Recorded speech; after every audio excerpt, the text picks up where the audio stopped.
प्रसंग तात्यांची जवळीकता झाली आणि त्यांच्या जीवनात बदल झालेला आहे। आज अनुसरणापर्यंत पोहोचलेले म्हणजे बदल झालेला आहे।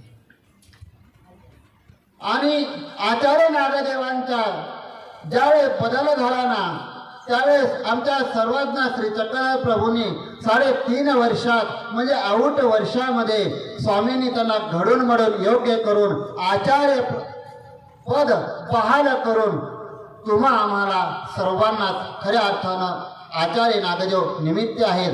ते जर खऱ्या अर्थानं घडवलं मडवलं नसतं तर आपल्याला कदाचित त्या परमेश्वराची ओळख आपल्याला झाली नसती। खऱ्या अर्थानं आचार्यांना घडवलं म्हणूनच आपल्याला सर्वज्ञ श्री चक्रधर प्रभूंची खऱ्या अर्थाने ती ओळख झालेली आहे।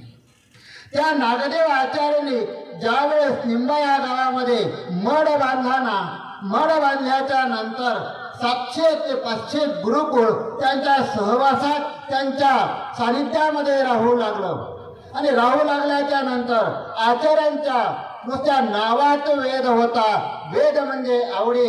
जर आचार्य नागदेव जर भिक्षेला गेले ना तर त्यावेळेस आचार्य नागदेव असे म्हणायचे की द्या माझा श्री चक्रधर द्या, भिक्षा द्या असं म्हणत नव्हते, माझा श्री चक्रधर द्या असं म्हणत होते। त्यावेळेस जर दूध पीत लेकरू जर दूध पित असेल ना ते लेकरू दूध पिऊन रडत जर असेल ना तर ते थांबत असायचं। त्या शब्दामध्ये इतकी ताकद होती, इतकी ताकद होती बंधूंनो। ही ताकद अलीकडून ही आमच्या देवानं दिलेली ही ताकद आहे।